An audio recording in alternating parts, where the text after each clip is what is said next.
The Innovation Africa Digital Summit 2013 was held at Sheraton Addis with the theme National Broadband Agendas, Acceleration and Alignment. Extensia and the Ministry of Communication and Information has identified the emergence of national broadband agendas as a key concern for African countries. Robust broadband has been acknowledged as a major driver for national prosperity and global integration into the information society. We are proud to partner with the government of Ethiopia to host our 11th annual and the second IAD Summit in Ethiopia. We had a very successful summit last year here in Ethiopia and very much look forward to seeing how this summit will benefit Ethiopia and Africa as a continent going forward. We thank all our sponsors. As well as our key partner, MCIT, I would also like to take this opportunity to thank ICT ET Association, who've played a pivotal role in laying the foundations of a digital Ethiopia. ICT has changed the way we relate to each other, the dynamics and competitiveness of economies. But we are also understand there is what we call digital divide. And economies are at different level of utilization of this important industry. So in short, we should work together to digitally develop countries and regions and governments and institutions so that the more people can benefit from the educational and economic advantage that ICT offers. The better world that we have, the better economies we have, the better competitive economies that we have. These are exciting times for us to be involved in ICT sector, not only making money, but also making a difference at people's lives. I don't know how many of you remember when there were no mobile phones. To me, it was like yesterday. But now we're experiencing the fastest, most far-reaching, and most impactful revolution in the world of technology. ITU statistics show that the number of mobile phone subscriptions exceeded 6 billion earlier last year, with 3/4 of these in the developing world, and that the number of connected devices outnumber the world population 6-1. There is, however, a new revolution in the offing that comes at the heels of and builds on the mobile revolution. It is the broadband revolution. What I want from you is commitment. We are gathered here today as people who are custodians, who are interested in technology. What I want from you is partnership in that commitment. What I want from you is shared responsibility for our children. If you don't have children, you have siblings, you have relatives. Whatever capacity you are in, we have our ministers here, we have our CEOs there, we have our other business partners there, we have civil society here. What I'm trying to say is that we need your support. During this conference, we hope to take all the good practices that are already happening everywhere or somewhere else. We need to take what ITU has done in child online protection initiatives. We need to contextualize it for Africa. We need to make sure that our children are given the opportunity to be innovative on the internet without being afraid of what they meet there. Broadband infrastructure and services enable scaling up of GDP through socio-economic growth and business development, and enriches sectors ranging from education and healthcare to entertainment and enterprise. The IAD Summit 2013 has been specifically designed to assist acceleration of these broadband agendas and provide a link between national objectives, service provider goals, and end-user needs. The IAD Digital Summit for 2013 as we did in the previous year, MTN has been one of the sponsors that has really come strongly to support the Ethiopian government and the IAD organizers to ensure that it's a successful conference for one, because we believe this conference avails an opportunity to share information across the wider continent and other players from other parts of the world, where we can help the addressing of broadband services on a global basis, at the same time learn from each other on how we can do it for Ethiopia and the African markets. Ethiopia, we have just been awarded a license for value-added services platform, which will be launching hopefully within this year. We've already set up a new office in this country, which is focusing on developing services that will be relevant to the Ethiopian market, using our experiences from other markets. But what we found very unique in Ethiopia, there is a rich language culture and a strong culture, and also homegrown applications are required to address the needs of Ethiopians. So the time that we are spending now is investing in understanding the culture, understanding the needs, so we can come up with relevant applications to create the excitement we need in this country. I think so far so good, and for us it's the second year in a row, and we see a nice continuation of what actually was started last year, which is refreshing, which is good, because usually it's become more and more difficult to really see a nice continuation of events, of this type of conferences. People come and then leave, and then you have to almost work from scratch the following year. This time, that's absolutely not the case. I see a lot of continuity. I think we're taking things to the next step. The same major players are here, actually even more. They are newcomers, so it's all good. I think the summit will continue to focus on really making sure that ICT, the provisioning of ICT is optimized for the continent, and so we're going to get more and more involved in really what matters to the consumers. The infrastructure is one aspect of it, but the solution provisioning or service provisioning is probably the key. And I think we're going to focus much more on those aspects moving forward. And that's why when you look at even the type of players who are here this year, the reach has been expanded. There are more solution providers. There are also people coming from different, let's say, more government or public sector. And then I think we need both to be able actually to address those needs more efficiently. Right now, the African business sector is really not represented at the international level. Most governments and NGOs are. So we feel like the other initiatives that we have started, IBCA, for example, Internet Business Council for Africa, under the same .Connect Africa is the umbrella organization. We feel like we want to sensitize African businesses to come and participate at a global level, and because a lot of organizations, even medium, small enterprise that do e-commerce over the internet and anything that to do with the internet nowadays would be able to have their voices heard at the international level. Our perspective for quite some years now, although we started off very strong in the West, was to expand our business in emerging markets, in high growth markets. So we're very strong in Latin America, very strong in the Middle East, and particularly strong in Africa. And Africa is a real area of focus for us. We think that very interesting things are going to happen over the next 5 years. In fact, our personal opinion as a company is that things are going to be more exciting for mobile operators here than they have been for operators in the West. And our perspective is to a large extent that the battle in the West in terms of the growth of applications and commerce over mobile has to a large extent been lost. And this opportunity should not be lost in this region, and we believe that it will not be lost.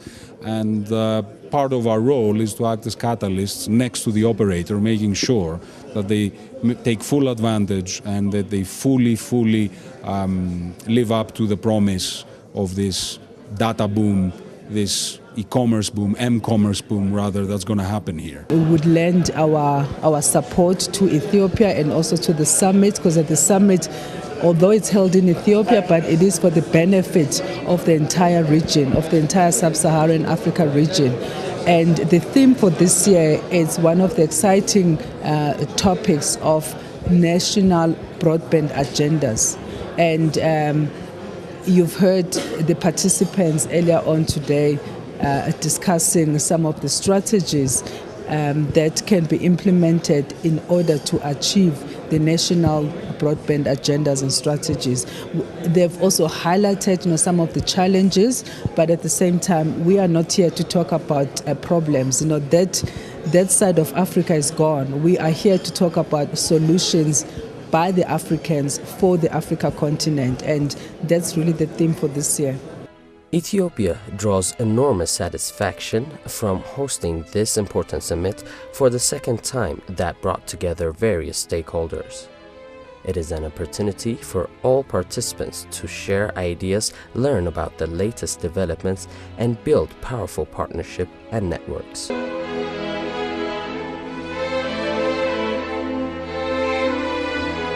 The ICT Village is a national project where the Ministry of Communication and Information Technology embarked upon 2-3 years ago. It is located just behind the airport in the area called Yerar. It is a big land dedicated by the government to host ICT companies and the ministry itself and other private businesses. It is 200 hectares of land secured for this. It's a big commitment. Within the ICT village, there will be incubation centers where young and aspiring entrepreneurs could develop their skills and go out and meet the market. It also has got a manufacturing site where assembly companies, let's say mobile assembly companies, laptop assembly companies could build their own factories and assemble their products and sell to the market, not only locally, but around the continent and across and beyond. It has also the ministry's headquarters and the data centers for the government offices, the ministries. So it is a very important place or space for the various ICT players and the government. The services are dedicated services. You have fiber lines with backups. You have power lines dedicated to it. So there will be no interruptions and there will be no issues when it comes to connectivity. Discussions are underway with regards to the ICT, the Ethiopia village. It's a huge long-term investment, and we are currently just working out ways that we can be able to have some sort of operations in the Ethiopia Village Park. So we're still in discussions, and we are also evaluating our plans as to what exactly, how can we participate, and how can we invest. And I think that is commendable. And even beyond that, when we look at the past few years, and I think it's clear that Ethiopia has an agenda, right? ICT is part of the vision that the leaders of these countries have, and having that village in place is going to help that, right? It's going to create an ecosystem where you have business, let's say private business partners with local authorities, be in the same compound, if you will. So that will interact the communication, and then that will help hopefully quickly bring to market solutions that are most adapted and efficient, more importantly, for the population. We're looking into the potential where we're bringing different solutions from the rest of the region. We have a major development center in Kenya, Nairobi. We have a BPO, Business Process Outsourcing Unit, in Kenya as well. Ethiopia will be the second one, looking into Africa as an expansion in terms of involving into this kind of areas. Definitely we're talking to the MCIT, how we can engage ourselves into these areas. Definitely, no doubt about it. Ethiopia provide a resource that has a skill but not exposure. What we're trying to bring is exposure from different regions, which we have experience into this region. So that will enable us to build a capacity and then we strongly believe in that. ICT Village is something that I keep my finger on the pulse on. It's something that I would like to see completed very soon. I'm sure you have heard Addis Alamayo's comment this morning, but I am actively recruiting companies from abroad to invest in this sector. In fact, what makes perhaps this event slightly special for me is that I have a company with me here interested in financing the entire infrastructure for the ICT park, and we have a high-level meeting this afternoon where I will be presenting this company as a very serious player in making sure that the ICT village becomes a reality very soon. All of us, we live and work in the same continent, and we heard a lot about Ethiopia, and that it's a country that has tremendous opportunity for growth, and both in the mobile telephony segment and in the mobile broadband and fixed broadband. And I've been here a few years ago, and the quality of the internet was not good at all. But this year I was really surprised, and I saw that there is a tremendous progress. And I think because you connected now to the submarine cable that are coming on the East African coast. So that's a big improvement, and this put the basis to start growing and building access networks, so you can provide the access to a mass market. So this could be done by the mobile operators. Now there's only one, but I heard that soon there'll be other licenses for GSM and 3G operators. So I think now the base is here, and in the short term we will see really a good improvement on the East African part of Africa, and especially in Ethiopia. The Microsoft for Africa initiative is a new effort through which the company will actively engage in Africa's economic development to improve its global competitiveness. It is a multi-year initiative that represents the company's increased commitment to Africa as they celebrate 20 years of doing business on the continent. The world has recognized the promise of Africa, and Microsoft wants to invest in that promise. As they look forward to their next 20 years, they want to explore new ways to link the growth of their business with initiatives that accelerate growth for the continent. To do this, Microsoft is focusing on 3 critical areas: world-class skills, access, and innovation.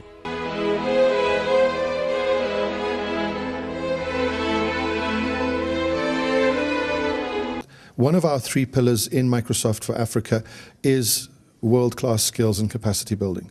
And so we look at today, the most important area of focus is the existing workforce, because I think that there is an opportunity to take where institutions are today and really raise the level of capability of current employees, be they in the public sector space, be they teachers, be they office workers, business productivity workers.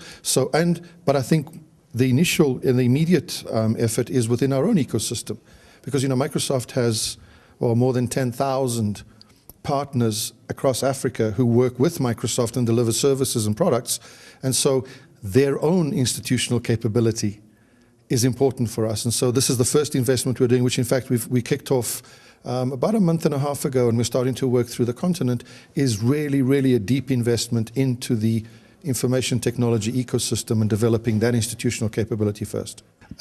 A strategic agreement that we have signed with iHub and the MLab organization in East Africa, based out of Kenya. It's an agreement where really we join forces. iHub has, I think, established a great model for community, for developers, for innovation, for incubation of startup businesses.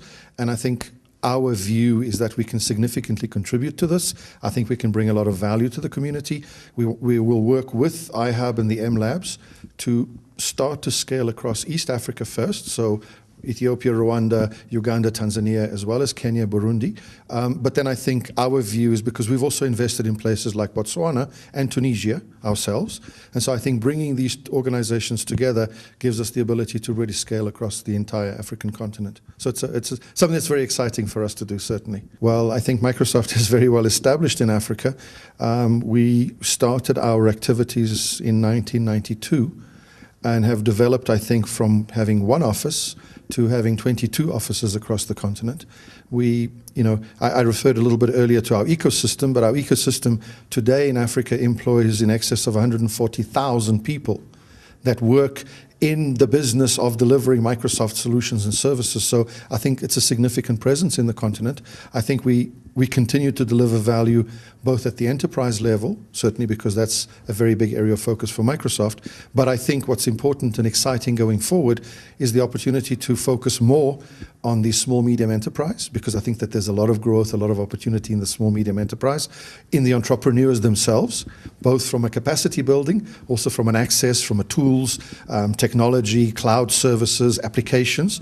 And then I think focus on the innovation of the young people, right? Because I think, and we all know this, Africa is young people, right? I'm old compared to the majority of the population in Africa. And I think this is an area where investment is only going to give you a massive return, because it's smart people, people that want to be educated, but people that want to take that education and those dreams and turn them into possibility, and then into opportunity, and then into real employability, wealth creation. I think that's the important, exciting part. So Microsoft sees its role, I think, as a leader in the industry, not only to continue delivering great services, great devices, great solutions and technology to the continent, but also to enable the innovation in Africa to drive the future of Africa going forward. Our work in Ethiopia starts at the consultative level, and then I think it will continue to evolve. So, perhaps there's some skills opportunity, some skills development opportunity, then perhaps there's some access opportunity in terms of bringing technology to the people, and then I think the innovation will follow from that. So we see Ethiopia as a mid to long-term development strategy for Microsoft.